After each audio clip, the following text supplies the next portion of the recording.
बिस्मिल्लाहिर्रहमानिर्रहीम, अस्सलाम वालेकुम। कॉलम शामिल फारूकी के। आइए आज इनका एक कॉलम सुनते हैं, रकम भी गई और कारोबार भी। ये कॉलम 16 फरवरी 1998 को शाये हुआ था। आइए सुनते हैं। क़ारीन कराम, ताज़ा खबर यह है कि नौसरबाजों के एक मसरूफ़ अमल गिरोह ने फिल्मी दुनिया के मारूफ शायर अब्दुल्ला चिल्ली को स्क्रैप के कारोबार का झांसा देकर उनसे शराकत के लिए 57,000 रुपये वसूल किए और बाद अज़ां रूपोश हो गए।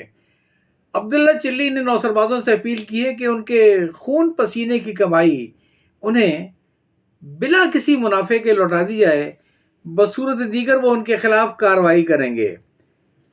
इस खबर से ये मालूम होता है कि फिल्मी शायर और इल्मी शायर में बड़ा फ़र्क होता है। फिल्मी शायर अगर शेर बनाने में खून पसीना बहाता भी है तो बहरहाल इतना वो कमा भी लेता है कि 57,000 रुपये वो इकट्ठा कर भी ले। इसके बरक्स इल्मी शायरों का आलम तो ये है कि अभी चंद रोज़ पहले दिलावर फिगार मरे तो उनके वरसा के लिए जलसा आम में आना दो आना रुपया 2 रुपया करके चंदा इकट्ठा किया गया, मगर फिर भी तहसील अब्दुल्ला चिल्ली के अंदोखे के निस्फ तक भी मुश्किल से पहुंची। नसीहत है बड़े बड़े नाम वाले शुआरा के लिए कि वो अपने दिल से उठने वाली और दिल पे लगने वाली शायरी से पीछा छुड़ाएं और फिल्मी दुनिया से राब्ता कायम करके लट्टू की गूंज और तुर्कों की फौज वाली शायरी जैसी शुरू कर दें। अगर माकूल कमाई ना भी हुई तो भी अमर ज़रूर हो जाएंगे। मालूम नहीं कि अब्दुल्ला चिल्ली से नौसरबाजों ने यह अपील क्यों की कि उनकी रकम उन्हें बिला किसी मुनाफे के लौटा दी जाए। ये पेशकश करने से पहले उन्हें अपने वकील से मशवरा कर लेना चाहिए था। चूँकि उनका इरादा है बसूरत दीगर वो नौसरबाजों के खिलाफ कार्रवाई ज़ाहिर कानूनी करेंगे, तो वकील साहब जब दरख्वास्त बताएं तो उसमें मुनाफा ही नहीं बल्कि खर्चे के भी अनासर डालेंगे। लिहाजा अब्दुल्ला चिल्ली को अभी से मुनाफे वाले अंसर से दस्तकश नहीं होना चाहिए। नौसरबाजों के लिए यह भी कहा गया है कि वो रूपोश हो गए हैं। गोया अब अगर अब्दुल्ला चिल्ली फिल्मी दुनिया से चिरागे रुख ज़ेबा भी मुस्तार लेकर इन नौसरबाजों को ढूंढेंगे तो उनका सुराग न पाएंगे। अब तो उन्हें अलादीन के चिराग से ही मदद से ढूंढा जा सकता है, और इसके लिए ज़रूरी है कि अफ्रीका का जादूगर चीन जाए और मुस्तफ़ा दर्जी के बेटे अलादीन की मदद से वो चिराग हासिल करे। फिर भी अंदेशा ये रहेगा कि अलादीन चिराग अपने पास खुद रख लेगा और जादूगर हाथ मलता रह जाएगा। ताहम एक इदारा ऐसा है जो अफ्रीका के जादूगर से ज़्यादा ताकतवर है। वो चाहे तो नौसरबाजों को पाताल से निकाल लाए। वो है पाकिस्तानी पुलिस का इदारा। अब्दुल्ला चिल्ली से मामला तय कर लें। जब सारी जातें देखें तो आधी पर कनात कीजिए, मुनाफे को मारिए गोली। बिल्कुल इसी तरह जैसे सिंदड़ी रेस्ट हाउस में बरपा महफिल नौनोश और रक्स सुरूर में बदमस्त हो जाने वाले आला हुक्काम की ख्वाहिशात की तकमील न करने पर हैदराबाद की तवाइफ इरम और बबली का हशर ये हुआ कि उसके अपने बयान के मुताबिक दरोग पर गर्दने तवाइफ डिप्टी कमिश्नर के हुक्म पर उस पर गोलियां बरसाई गईं और शदीद जख्मी होकर वो सिविल अस्पताल हैदराबाद में दाखिल हुई, जहां से उसका एक गुर्दा निकाल दिया गया। यानी बड़े दिल गुर्दे की बात है कोई तवाइफ आला हुक्काम की महफिलों में शिरकत करे और सही सलामत दिल गुर्दों के साथ वापस आ जाए। ज़िम्नन ये भी सुन लीजिए कि उन बदमस्त आला हुक्काम में चिरागुद्दीन नामी एसडीएम भी शरीक थे। जाहिर है जब तक एक चिराग नहीं होगा उस तक जिल्लत और गार जिल्लत से आला हुक्काम कैसे बाहर आएंगे। बहरहाल ये इरम और बबली और चिरागुद्दीन एसडीएम वाली बात तो ज़िम्नन आ गई। जाहिर है जब गुफ्तगू पुलिस के बारे में हो रही हो तो ज़िमनी और ज़िमनिया भी तो बीच में ज़रूर आएंगी, वरना इन ज़िमनियों से कतई नज़र हमारा आज का अनुमान तो है शरीक होना स्क्रैप की तिजारत में अब्दुल्ला चिल्ली का और गवाह बैठना नौसरबाजों के हाथ 57,000 रुपयों का। तो आइए देखिए कयास क्या कहता है। हुआ क्या होगा? हुआ ये होगा कि जब नौसरबाजों ने अब्दुल्ला चिल्ली को स्क्रैप की तिजारत में भारी मुनाफे की लालच दी तो अब्दुल्ला चिल्ली ये भूल गए कि शायरों का काम तिजारत करना नहीं है। उन्हें अल्लामा इकबाल की नसीहत भी याद न रही کہ اے شاعر لاہوری، اس رزق سے موت اچھی جس رزق سے آتی ہو افکار میں کوتاہی۔ وہ اپنی بریشم کی طرح ملائم اور فولاد کی طرح مستحکم شاعری کو چھوڑنے کر لگ گئے لوہا کوٹنے کے لیے۔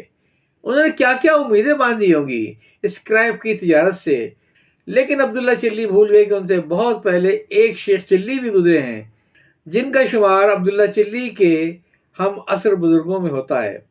شیخ چلی دن رات ہوائی قلعے بنایا کرتے تھے، عموماً قلعے میں فروکاش رہا کرتے تھے، لیکن جب پیٹ خالی ہو جاتا تو اسے بھرنے کے لیے کبھی کبھار کچھ نہ کچھ تو کرنا ہی پڑتا، لہذا ایسے ہی موقع پر وہ اجرت کے 4 پیسے حاصل کرنے کے لیے کسی بیوپاری کا تیل سے بھرا ہوا مٹی کا گھڑا اپنے سر پر رکھے ہوئے جا رہے تھے اور قلعے بھی بنا رہے تھے۔ 4 پیسے ملیں گے، ان سے انڈے خریدوں گا، انڈے بیچوں گا، مرغیاں خریدوں گا، مرغیاں بیچ کر بکریاں خریدوں گا، اس طرح کاروبار بڑھتا جائے گا حتیٰ کہ شہر کا دولت مند ترین تاجر بن جاؤں گا۔ پھر ایک محل تعمیر کرواؤں گا، شادی کروں گا، بیوی آئے گی، بچے ہوں گے۔ ایک روز مسحری میں لیٹ کر میں حقہ پی رہا ہوں گا کسی نوابزادے کی طرح، اسی اثنا میں میرا ایک لڑکا بھاگا بھاگا آئے گا اور ٹھنک ٹھنک کر غبارے خریدنے کے لیے پیسے مانگے گا۔ میں اسے ایک لات مار کر کہوں گا چل نابکار بھاگ یہاں سے، تنگ نہ کر۔ اپنی اسی سوچ میں شیخ چلی ایسے وارفتہ اور بے حال ہوئے کہ سب کچھ بھول بھال کر ہوا میں ایک لات چلائی، آہ مٹی کا گھڑا سر سے گر کر ٹوٹ گیا اور سارا تیل زمین پر بہہ گیا۔ بیوپاری پہلے تو ہائے کر کے زمین پر بیٹھ گیا، پھر کھڑے ہو کر دونوں ہاتھوں سے شیخ چلی کی دھنائی شروع کر دی۔ وہ انہیں مارتا جا رہا تھا اور کہتا جا رہا تھا کہ ظالم، تو نے میرا 10 روپے کا نقصان کر دیا۔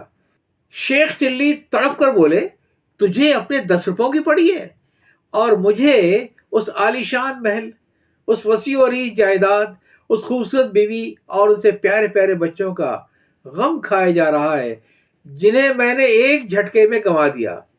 کچھ شیخ چلی والی کیفیت عبداللہ چلی کی ہوئی ہوگی کہ اسکریپ خرید کر بیچوں گا، سریے خریدوں گا، انہیں بیچوں گا، ہزاروں ٹن فولاد خریدوں گا، انہیں پگھلاؤں گا، ریلوے کا ٹھیکہ لے کر اس کے لیے پٹریاں اور سگنل بناؤں گا کیونکہ ان کی حالت آج کل بڑی خراب ہو رہی ہے، اور پھر اپنے نوسر باز دوستوں کے ساتھ اتفاق سے لوہے کا کارخانہ بناؤں گا، پھر نچکاری میں پاکستانی اسٹیل مل خرید کر اپنے بچوں کے لیے لوہے کے چھوٹے چھوٹے کھلونے بناؤں گا۔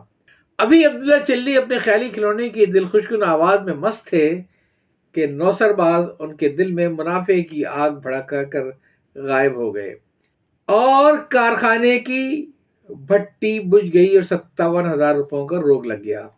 کالم ختم کرتے ہوئے ہم بھی اپنے نوسر بھائیوں سے اپیل کرتے ہیں کہ وہ عبداللہ چلی کی پیشکش سے فائدہ اٹھائیں اور انہیں بلا منافع 57,000 روپے واپس کر دیں۔ فی الحال تو وہ روپوش ہو گئے، لیکن آخر تو انہیں رہنا لاہور پاکستانی میں ہے، کہیں ایسا نہ ہو لاہور کی پولیس کسی سبب سے مستعد ہو جائے اور علادین کے چراغ یعنی کسی مسٹر چراغ دین کی مدد سے انہیں غار سے باہر کھینچ لائے۔